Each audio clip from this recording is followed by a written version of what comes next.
நீங்கள் பணக்காரராக உலகம் செய்யாததை செய்ய வேண்டும் என்று நான் சொன்னால் நம்புவீர்களா?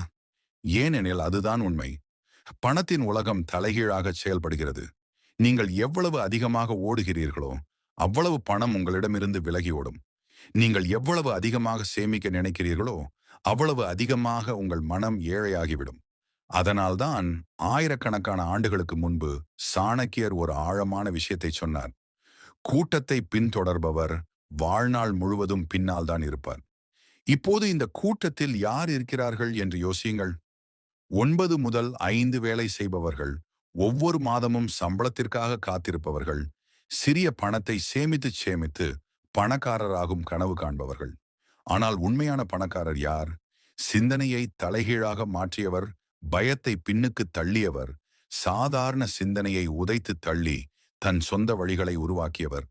நேர்மையாக வேலை செய், பணம் தானாக வரும் என்று உங்களுக்கு சொல்லப்பட்டது. ஆனால் இது கதை புத்தகத்தில் எழுதிய விஷயம். நிஜ உலகில் பணம் கடின உழைப்பால் வருவதில்லை, அறிவாற்றலால் வருகிறது. இதுவே சாணக்கியரின் உண்மையான நீதி. நீதி என்பது அனைவருக்கும் தெரிவது அல்ல, அது வெற்றியாளருக்கு மட்டுமே புரிவது. இந்த பதிவில் பணம் சம்பாதிப்பதற்கான 10 தலைகீழ் சூத்திரங்களை பற்றி நான் உங்களுக்கு சொல்லப் போகிறேன். இவை முதலில் உங்களுக்கு விசித்திரமாக தோன்றலாம். ஆனால் இந்த சூத்திரங்கள் தான் உலகின் மிகப்பெரிய பணக்காரர்களின் வாழ்க்கையின் ஒரு பகுதி. இந்த கொள்கைகளை பின்பற்றிய சாணக்கியர் நந்த வம்சத்தை அழித்தார். ஒரு சாதாரண சிறுவனை சக்கரவர்த்தி சந்திரகுப்தராக மாற்றினார். வரலாற்றையே புரட்டி போட்டார். நீங்கள் உங்கள் வங்கிக் கணக்கை பேச வைக்க விரும்பினால், அமைதியாக விளையாடி இந்த உலகில் பெரிய பெயர் எடுக்க விரும்பினால், இந்த பதிவு உங்களுக்கானது. தொடங்குவோம். முதல் நீதி: பணத்தை பின்தொடர வேண்டாம். பணம் உங்களை பின்தொடரும்படி உங்களை ஆக்கிக் கொள்ளுங்கள். பெரும்பாலான மக்கள் செய்யும் தவறு இதுதான். அவர்கள் பணத்தை பின்தொடர்கிறார்கள். தன் பையில் இன்னும் கொஞ்சம் பணம் இருக்க வேண்டும் என்பதற்காக இரவும் பகலும் உழைக்கிறார்கள். ஆனால் சாணக்கியர் கூறுகிறார், தகுதி வாய்ந்த புத்திசாலித்தனமும் பொறுமையும் உள்ள இடத்தில்தான் செல்வம் நிலைத்திருக்கும். அதாவது, பணம் தம்மிடம் வர தகுதியானவர்களை நோக்கி ஈர்க்கப்படுகிறது, அதை துரத்துபவர்களை நோக்கி அல்ல. நீங்கள் பணத்தை விரட்டிச் சென்றால் எப்போதும் அதற்கு பின்னாலே இருப்பீர்கள். ஆனால் பணம் தானாகவே ஈர்க்கப்படும் வகையில் உங்களிடம் நீங்கள் குணங்களை வளர்த்து கொண்டால் ஆட்டமே தலைகீழாக மாறும். டாடா, அம்பானி அல்லது ஏலான் மஸ்க் ஆகியோர் தினமும் பணத்தின் பின்னால் ஓடுகிறார்களா? இல்லை. அவர்கள் தங்களை மிகவும் மதிப்புமிக்கவர்களாக ஆக்கிக் கொண்டார்கள். உலகம் தாமாகவே அவர்களுக்கு பணம் கொடுக்க தயாராக இருக்கிறது. இந்த உலகம் மதிப்புக்கானது, பிச்சைக்கானது அல்ல. உங்களிடம் மக்களின் சிக்கல்களை தீர்க்கக்கூடிய திறமை, திறன் அல்லது யோசனை இருந்தால் பணம் தானாகவே உங்களை நோக்கி ஓடி வரும்.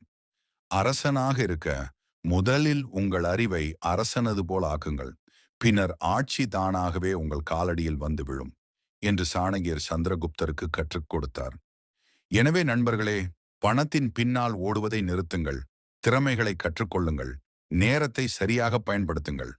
ஒவ்வொருவரும் உங்களை வேலைக்கு அமர்த்த விரும்பும் அளவுக்கு, உங்கள் தயாரிப்பை வாங்க விரும்பும் அளவுக்கு, உங்கள் பேச்சை நம்பும் அளவுக்கு உங்களை உயர்த்தி கொள்ளுங்கள். நீங்கள் அந்த நிலைக்கு உங்களை உயர்த்தி கொண்டால் பணம் ஒரு காந்தம் போல் செயல்படும். மதிப்பை உருவாக்குங்கள். பணம் தானாகவே ஓடி வரும். இதுவே உண்மையான நீதி. இரண்டாவது நீதி: நேராக போகாதீர்கள். அமைப்பை புரிந்து கொண்டு குறுக்கு வழியை கண்டுபிடியுங்கள். சிறு வயதிலிருந்தே நமக்கு கற்பிக்கப்பட்டது, நேர்மையான வழியை பின்பற்றுங்கள், விதிகளை பின்பற்றுங்கள், கடினமாக உழையுங்கள், ஒரு நாள் நிச்சயம் வெற்றி பெறுவீர்கள். ஆனால் இங்கேதான் சாணக்கியர் கூறுகிறார், லட்சியத்தை மிக விரைவாகவும் பாதுகாப்பாகவும் அடைய உதவுவதுதான் சிறந்த நீதி. நேர்மையான பாதை அல்ல, சரியான பாதைதான் முக்கியம். வேறுபாட்டை புரிந்து கொள்ளுங்கள். அமைப்பை பிளைண்ட்லி பின்தொடர்பவர்கள் கூட்டத்தில் தொலைந்து போகிறார்கள். ஆனால் அமைப்பை புரிந்து கொண்டு அதன் பலவீனங்களை பிடித்து அங்கிருந்து புத்திசாலித்தனமான குறுக்கு வழிகளை கண்டுபிடிப்பவர்கள்தான் அரசர்களாகிறார்கள். குறுக்கு வழி என்றால் தவறான வழியை பின்பற்றுவது, திருடுவது அல்லது ஏமாற்றுவது என்று அர்த்தமல்ல. மாறாக, குறைவான நேரத்தில் அதிக முடிவுகளை கொடுக்கக்கூடிய வழியை புத்திசாலித்தனமாக தேடுவது என்று பொருள். சாணக்கியரே இதற்கு ஒரு உதாரணம். அவர் நந்த வம்சத்தை தோற்கடிக்க போரிடவில்லை. மாறாக தனது சீடன் சந்திரகுப்தரை தயார் செய்து அரசியல் தந்திரங்கள் மற்றும் புத்திசாலித்தனத்தால் ஒரு குறுக்கு வழியை கண்டுபிடித்தார். நேரடியாக அதிகாரத்தை கைப்பற்றினார். இன்றும் இதுவே பொருந்தும். இலட்சக்கணக்கான மக்கள் வேலை வரிசையில் பட்டம், பயிற்சி வகுப்புகள், தேர்வுகளுக்கு பின்னால் ஓடுகிறார்கள். ஆனால் சிலரோ அதே அமைப்பை புரிந்து கொண்டு ஒரு புதிய பாதையை உருவாக்குகிறார்கள். ஸ்டார்ட் அப்கள், டிஜிட்டல் திறன்கள், முதலீடு, ஆட்டோமேஷன் அல்லது ஃப்ரீலான்சிங். இப்போது முடிவு உங்களுடையது. கூட்டம், போட்டி, போராட்டம் நிறைந்த அந்த நேர்கோட்டில் இருக்க விரும்புகிறீர்களா? அல்லது புத்திசாலித்தனம், சாணக்கிய நீதி மற்றும் உண்மையான செல்வம் நிறைந்த அந்த வளைந்த பாதையை தேர்ந்தெடுக்க விரும்புகிறீர்களா? மூன்றாவது நீதி, அதிக உழைப்பு அல்ல, அதிக மூளையை பயன்படுத்துங்கள். சிறு வயதிலிருந்தே ஒரு விஷயம் நமக்கு ஊட்டி வளர்க்கப்படுகிறது. உழைப்புதான் வெற்றிக்கான திறவுகோல். ஆனால் சாணக்கியர் இதை முழுமையாக நம்பவில்லை. அவர் தெளிவாக கூறினார், கடினமாக உழைப்பவன் மட்டுமே மற்றவர்களுக்கு ஊழியனாகிறான். அறிவால் வேலை செய்பவன் தான் அரசனாகிறான். வெறும் கடின உழைப்பால் மட்டுமே செல்வம் கிடைக்குமானால், இன்று கூலித் தொழிலாளிகள், ரிக்ஷா ஓட்டுபவர்கள், வயலில் இரவும் பகலும் உழைப்பவர்கள் அனைவரும் கோடீஸ்வரர்களாக இருந்திருப்பார்கள். ஆனால் அது நடக்கவில்லை. உண்மையில் இந்த விளையாட்டு உழைப்பை பற்றியது அல்ல, புத்திசாலித்தனம் மற்றும் திசையை பற்றியது. ஒருவன் 10 மணி நேரம் செங்கல் தூக்கி வேலை செய்கிறான். இன்னொருவன் 2 மணி நேரம் மூளையை பயன்படுத்தி ஆன்லைன் திறன்களை விற்று இலட்சக்கணக்கில் சம்பாதிக்கிறான். வித்தியாசம் உழைப்பில் இல்லை, சிந்தனையில் உள்ளது. அதிக வேகமாக ஓடுபவன் புத்திசாலி அல்ல, சரியான நேரத்தில் சரியான அடியை எடுத்து வைப்பவன் தான் புத்திசாலி என்று சாணக்கிய நீதி நமக்கு கற்றுக் கொடுக்கிறது. இன்றைய உலகில் அமைப்பை புரிந்து கொண்டு, சந்தையின் தேவையை அடையாளம் கண்டு, அதற்கேற்ப திறமை அல்லது தீர்வை கொடுப்பவரிடம்தான் பணம் செல்கிறது. உலகிற்கு இப்போது கடினமாக உழைக்கும் மக்கள் மட்டுமல்ல, புத்திசாலித்தனமாக சிந்திப்பவர்கள் மற்றும் ஆக்கப்பூர்வமானவர்கள் தேவை. எனவே நீங்கள் இன்னும் இரவும் பகலும் உழைத்தால் ஏதோ ஒன்று கிடைக்கும் என்று நினைத்தால் நிறுத்துங்கள். சிந்தித்து உங்களையே கேளுங்கள். நான் உழைப்புடன் மூளையையும் பயன்படுத்துகிறேனா? இல்லை என்றால் இன்றிலிருந்து உங்கள் சிந்தனையை சாணக்கியரைப் போல கூர்மையாக்குங்கள். ஒவ்வொரு வேலைக்கும் முன் ஒரு திட்டம், ஒவ்வொரு உழைப்புக்கும் முன் ஒரு உத்தி, ஒவ்வொரு முடிவிற்கும் முன் புத்திசாலித்தனம். புத்திசாலித்தனமே உண்மையான பலம். இதுவே சாணக்கியரின் மிகப்பெரிய நீதி. நான்காவது நீதி, குறைவாக காட்டுங்கள், அதிகமாக சம்பாதியுங்கள். இன்றைய உலகம் பகட்டுக்கு அடிமையாகிவிட்டது. மக்கள் இன்ஸ்டாகிராமில் வாழ்க்கையை காட்டுகிறார்கள். ஆனால் நிஜ வாழ்க்கையில் கடன், இஎம்ஐ செலுத்துகிறார்கள். பெரிய கார், பிராண்டட் உடைகள், கவர்ச்சியான ரீல்கள், உள்ளே காலி கை. ஆனால் சாணக்கியர் கூறுகிறார், செல்வம், பலம் மற்றும் திட்டம், இந்த மூன்றும் ரகசியமாக இருக்கும் வரை மட்டுமே சக்தி வாய்ந்தவை. அதாவது உண்மையான செல்வம் கண்ணுக்கு தெரியாதது, ஆனால் அது விளைவை ஏற்படுத்துகிறது. நீங்கள் ஒரு கனி தரும் மரம் குனிகிறதா அல்லது தலைக்கணத்துடன் நிற்கிறதா? உண்மையான பலம் எப்போதும் அமைதியாக இருக்கும். இன்று அதிகம் சம்பாதிப்பவர்கள் உங்களுக்கு தெரிவதில்லை. அவர்கள் பிரகாசிப்பதில்லை, சத்தம் போடுவதில்லை, பகட்டுவதில்லை. அவர்கள் அமைதியாக சம்பாதிக்கிறார்கள், புத்திசாலித்தனமாக முதலீடு செய்கிறார்கள், அமைதியாக வெற்றியை அனுபவிக்கிறார்கள். மறுபுறம் புதிய பைக், புதிய போன், புதிய உடைகள் என எல்லாவற்றையும் காட்டுபவர்கள் பெரும்பாலும் உள்ளுக்குள் வெறுமையாக இருப்பார்கள். வெளிப்படையான பகட்டில் மட்டுமே ஈடுபட்டுள்ளனர்.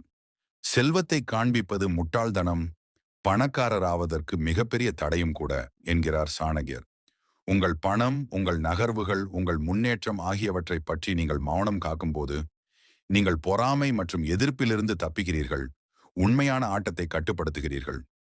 ஒரு உண்மையான பணக்காரர் அவர் விரும்பும் வரை வெளியே தெரிவதில்லை. எப்போது அவர் தெரிகிறாரோ அப்போது உலகம் அவருக்கு சல்லாம் போடும்.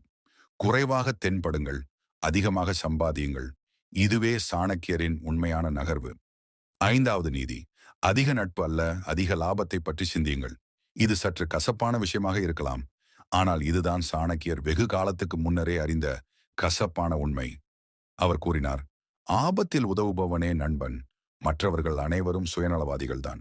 இப்போது யோசியுங்கள், இன்னைக்கு உங்கள் அருகில் இருக்கும் அனைத்து நண்பர்களும் உண்மையில் உங்களுக்கு நல்லது நினைக்கிறார்களா? உங்கள் வளர்ச்சி, உங்கள் வருமானம், உங்கள் இலக்குகளில் அவர்கள் துணை நிற்கிறார்களா?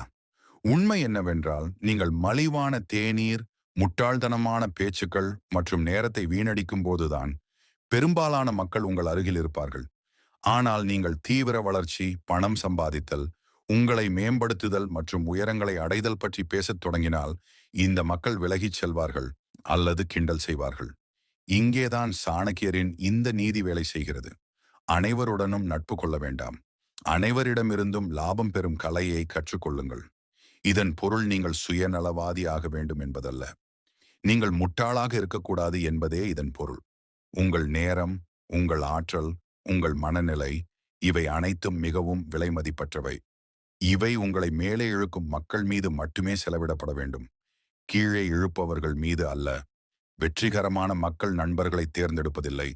அவர்கள் இலக்கை நோக்கி இட்டுச் செல்லும் துணையை தேர்ந்தெடுக்கிறார்கள். நீங்கள் பணக்காரர் ஆக வேண்டுமானால் உங்கள் சுற்றுப்புறத்தை பணக்காரராக மாற்ற வேண்டும். அது நண்பர்களாக இருந்தாலும் சரி, பழக்க வழக்கங்களாக இருந்தாலும் சரி, சிந்தனையாக இருந்தாலும் சரி. 6வது நீதி. பணத்தை சேமிப்பதன் மூலம் செல்வம் வருவதில்லை. அதை சுழலச் செய்து பெரிதாக்குங்கள். சிறு வயதிலிருந்தே ஒரு விஷயம் நம் மூளையில் திணிக்கப்படுகிறது. பணத்தை சேமியுங்கள், அதுவே செல்வம். ஆனால் உண்மை என்னவென்றால், சேமிக்கப்பட்ட பணம் நின்றுவிடுகிறது. நின்றுவிட்ட பணம் அழுகிவிடுகிறது. இது தொட்டியில் சேமித்து வைக்கப்படும் தண்ணீர் அல்ல, இது நெருப்பு. எவ்வளவு சுழல்கிறதோ அவ்வளவு வேகமாக பரவும். சாணக்கியர் இதைப் பற்றி வெகு காலத்துக்கு முன்பே கூறியிருந்தார். செல்வத்தை புழக்கத்தில் வையுங்கள், அப்போதுதான் அது பெருகும். இல்லையெனில் அது அழிந்துவிடும். இன்று இதைச் சிந்தியுங்கள்.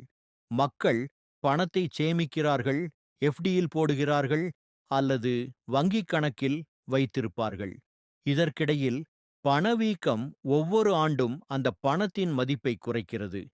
இன்று ரூ. 100 மதிப்புள்ள பொருள் 5 ஆண்டுகளுக்குப் பிறகு ரூ. 70 மதிப்புள்ளதாக மாறும். ஆனால் பணக்காரர்கள் என்ன செய்கிறார்கள்? அவர்கள் பணத்தை சேமிப்பதில்லை.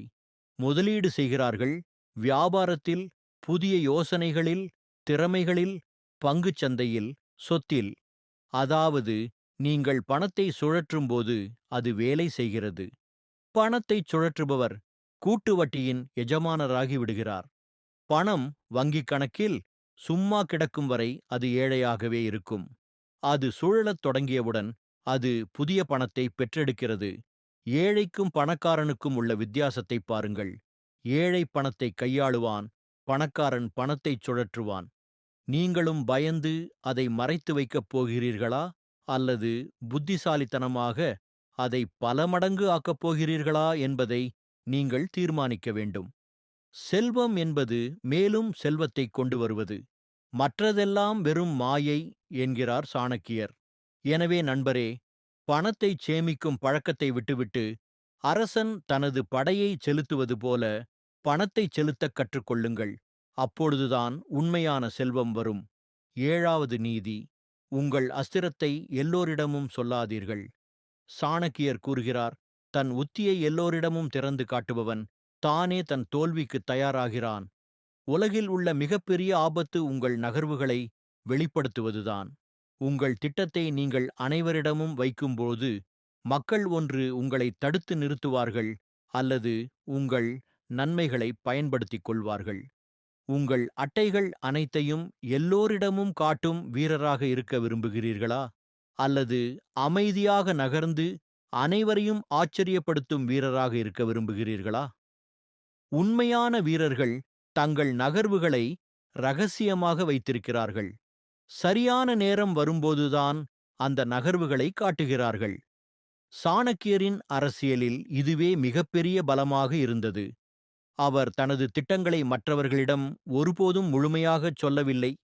அவரது உத்தி மிகவும் ரகசியமாக இருந்தது. சந்திரகுப்தர் எப்படி தங்கள் அதிகாரத்தை பறிக்கிறார் என்பதை எதிரிகளால் புரிந்து கொள்ள முடியவில்லை. இன்றைய வாழ்க்கையிலும் இதுவே உண்மை. உங்கள் வணிகத் திட்டங்கள், முதலீட்டு உத்தி அல்லது அடுத்த நகர்வுகளை நீங்கள் எல்லோரிடமும் சொன்னால், யாராவது அந்த தகவலை பயன்படுத்தி பயனடைவார்கள் அல்லது உங்களை தடுக்க முயற்சிப்பார்கள். எனவே உங்கள் வெற்றி கதையை நீங்களே உருவாக்குங்கள், ஆனால் அதை உலகத்திடமிருந்து மறைத்து வையுங்கள். சற்று மர்மமாக இருங்கள், சிறிது மௌனம் காருங்கள், உங்கள் செயலால் அனைவரையும் ஆச்சரியப்படுத்துங்கள். அமைதியில் சமைக்கப்படுபவைதான் சிறந்த உணவாகின்றன. எனவே நண்பரே, உங்கள் முழு கதையையும் எல்லோரிடமும் சொல்லாதீர்கள். ரகசியங்களை வைத்திருப்பவனே உண்மையான வெற்றியாளன். 8வது நீதி. அனைவரையும் திருப்திப்படுத்துபவர் எப்போதும் துக்கத்திலேயே இருப்பார். நீங்கள் எல்லோரையும் திருப்திப்படுத்தினால், எல்லோரும் சொல்வதைக் கேட்டால் எல்லாவற்றுக்கும் ஆம் என்று சொன்னால் எல்லோரும் உங்களை காதலிப்பார்கள் என்று நினைக்கிறீர்களா? உண்மை என்னவென்றால் அப்போதும் கூட இல்லை. மாறாக நீங்கள் அவர்களுக்கு மேலும் மலிவானவராக ஆகிவிடுவீர்கள். அவர்கள் உங்கள் மதிப்பை புரிந்து கொள்ள மாட்டார்கள். நீங்களோ உள்ளுக்குள் உங்களை இழந்து விடுவீர்கள். சாணக்கியர் வெகு காலத்துக்கு முன்பே கூறினார், அனைவரையும் மகிழ்விக்க முயல்பவர் ஒருபோதும் தன்னையே மகிழ்வித்துக் கொள்ள முடியாது. இதன் பொருள் என்னவென்றால், ஒவ்வொரு மனிதனையும் மகிழ்ச்சியடையச் செய்ய முயற்சிப்பதுதான் மிக முட்டாள்தனமான வேலை. உங்களிடம் 24 மணி நேரம் வரையறுக்கப்பட்ட ஆற்றல் ஒரு மூளை உள்ளது. ஒவ்வொருவரின் எதிர்பார்ப்புகளையும் பூர்த்தி செய்ய முயற்சித்தால் நீங்கள் உங்கள் உண்மையான இலக்கையே மறந்துவிடுவீர்கள்.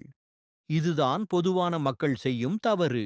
தாய் தந்தையை மகிழ்விப்பது, நண்பர்களை மகிழ்விப்பது, உறவினர்கள், முதலாளி, அண்டை வீட்டாரை எல்லோரையும் மகிழ்விப்பது.